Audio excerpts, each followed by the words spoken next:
Mas o que está acontecendo com o Palmeiras, com o Abel? O que é?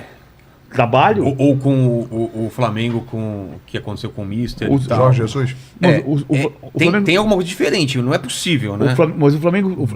O Mister, tudo bem, mas e o Domenech Torren e o Paulo Souza e o Vitor Pereira? Cudê. Sim. Então, se você for pegar...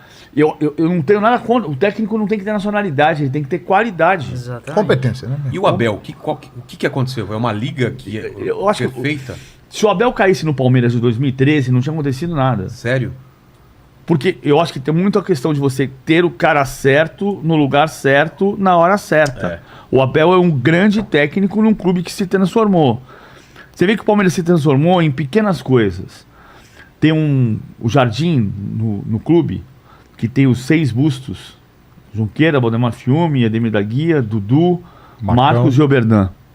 Ademir vai vir aqui. O Jardim tá lindo. 10 anos atrás a gente falava que o Palmeiras não homenageava seus craques. Hoje, a sala de rouparia da academia de futebol se chama José Panzarotti, que é o Panza, que foi roupeiro do clube por 40 anos. Nos detalhes, vocês veem que um clube se transformou. Um clube transformado, você pega um grande técnico e coloca nesse lugar. E ele vai ser um grande técnico num grande clube. É isso. Se você pegasse o Abel e colocasse no lugar do Paulo Souza, talvez ele fosse fritado como foi o Paulo Souza. Esse ponto que o PVC levantou é fundamental para explicar o sucesso do Abel. O Abel no Corinthians, porque se você for ver, não ia adiantar. O PVC, por favor, que tem uma memória privilegiada, pode me corrigir. O Abel chegou no Palmeiras em novembro de 2020. E sem nenhuma grande conquista. Não, ele era um treinador iniciante, né? Ele trabalhou no Sporting Braga, aí depois foi pro PAOK da Grécia e veio pro Palmeiras. Porque o que chamou a atenção pro trabalho do Abel foi o fato de ter eliminado o Benfica do Jorge Jesus, que tinha deixado deixado recentemente o futebol brasileiro com grande sucesso. E aí, poxa vida, eu me lembro que comentaram muito aqui, poxa, o Abel Ferreira, técnico lá, português, jovem, eliminou o time do Jesus, que tinha feito um sucesso enorme por aqui. Mas o que eu queria dizer é o seguinte, ele chegou em novembro de 2020. Aí ele venceu a Libertadores da América no final de janeiro. Ele voltou a ganhar uma outra Libertadores em novembro daquele ano. E ganhou a Copa do Brasil em março. Entre janeiro e novembro, ele ganhou a Copa do Brasil. Mas ele teve uma série de insucessos. Ele perdeu a Recopa Sul-Americana para o Defensa e Justiça, ele perdeu o Campeonato Paulista para o São Paulo, ele não fez uma boa campanha no Campeonato Brasileiro. Se fosse... Ele balançou? Acho que não. Se fosse num outro clube... Aí eu entro no que o PVC está falando. O Palmeiras se transformou. O Palmeiras soube esperar o Abel, acreditar no Abel. Ele já tinha ganho uma Libertadores e uma Copa do Brasil, isso ajudou, obviamente. Mas nesse período de turbulência que não foi pequeno, e eu me lembro que ele era muito criticado, é retranqueiro, só joga para trás e tal, esse técnico não está com nada. Quando veio a Libertadores de 2021, que o Palmeiras vence o Flamengo em Montevidéu, a partir dali, o Abel se firma e deslancha. Entendi. Mas ele teve esse primeiro momento de glórias e de crises. E que esse clube transformado que o PVC citou, o segurou. E hoje está aí, valeu a pena. 3 anos de um trabalho basicamente histórico, o que o City fez com o Guardiola até conseguir ganhar uma Champions, digamos assim. É isso aí, exatamente. Vai dando tempo, deixa trabalhar... Porque é uma das piores manias que a gente tem no futebol brasileiro, é isso. Perdeu 4 jogos, vai mandar o técnico embora. A gente. O cara... A gente. A semana passada tem gente inconformada, mesmo na imprensa, dizendo que como assim não demitiu o Barbieri ainda? Como assim não demitiu o Cudê? Assim, agora o Cudê saiu.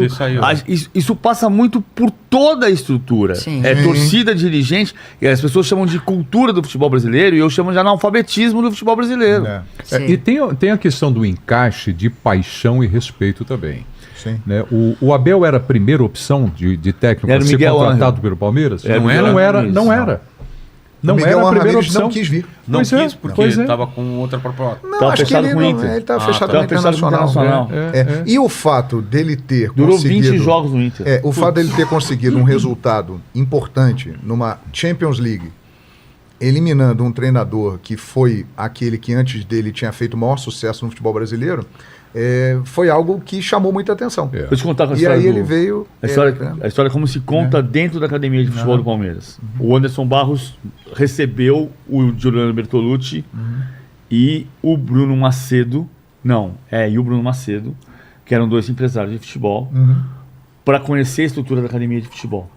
E o Vanderlei Luxemburgo tinha sido demitido depois dos 3 derrotas seguidas, Botafogo, São Paulo e Curitiba. O Cebola assumiu ali, Cebola assumiu em 3 jogos e o Palmeiras estava procurando, negociou com o Miguel Ramírez não veio. Nesse dia, o dia seguinte, o Giuliano Bertolucci e o Bruno Macedo visitaram a academia de futebol. Desculpa, falava-se em São Paulo também. Não, São Paulo foi antes. Antes do Miguel? São Paulo foi na época do Luxemburgo. O São Paulo negociou com o Palmeiras. Então, mas num espaço de tempo muito curto. Não, 10 meses. Muito próximo. 10 meses. Muito próximo. 10 meses. O São Paulo negociou em dezembro de 2019. A gente chegou no Catar, o São Paulo estava negociando para o Mundial do Flamengo. Sim. O São Paulo chegou a acertar com o Palmeiras. O Maurício falou, isso aqui é difícil de pagar, mas a gente paga. O São Paulo disse, então eu quero mais isso. Aí o Maurício disse, não vou negociar com esse cara mais, porque não dá pra ser assim. Eu chego no que ele quer, ele pede mais, então chega, e aí o Palmeiras contratou o Luxemburgo. O Luxemburgo foi campeão paulista, com o Danilo, Patrick de Paula, Gabriel Menino. Chegou até outubro, perdeu 3 partidas seguidas, numa coincidência que ele não tinha o Gustavo Gomes nos 3 jogos. Tentaram o Miguel Ramírez. Vão visitar o Giuliano Bertolucci e Bruno Macedo. Estão sentados na sala, na academia. O Bruno Macedo fala, eu acho que eu tenho o técnico que é para você. Quem é? Abel Ferreira. O Anderson Barros se levanta, vai até a sala, abre a gaveta, pega o material que ele tinha separado do Abel Ferreira e fala assim, é esse aqui? Ele já tinha todo o dossiê do Abel Ferreira. Caramba. E aí ele fala, esse... Vamos conversar. Mas ele já tinha todo o dossiê do Abel Ferreira. Entendi. O Anderson Barros é uma outra coisa que é pouco falada. O Anderson é o algodão entre os cristais. O Palmeiras sempre foi um clube de muita crise. E o Anderson... Vou fazer a conta aqui. Né, eu acho que não haveria Anderson Barros com a estrutura atual do Palmeiras se não tivesse passado o Alexandre Matos antes. Ok? Mas se você fizer a conta separada, o Alexandre contratou 69 jogadores e ganhou 3 títulos em 5 anos. O Anderson Barros passou, é o 4º ano dele, contratou 18 jogadores e ganhou 9 títulos. Aí você fala, custo-benefício. Claro que você pegou já a terra formatada, né? O Alexandre comeu o pão que já amassou. Mas essa coisa de você criar o ambiente, se não fosse o ambiente... o algodão entre os cristais, talvez o Abel tivesse muito mais dificuldade porque ele cria atrito. E ele é um cara que pouco aparece, fala pouco publicamente, mas internamente é muito importante. A soma das coisas. Exatamente. Um avião não cai por uma razão só.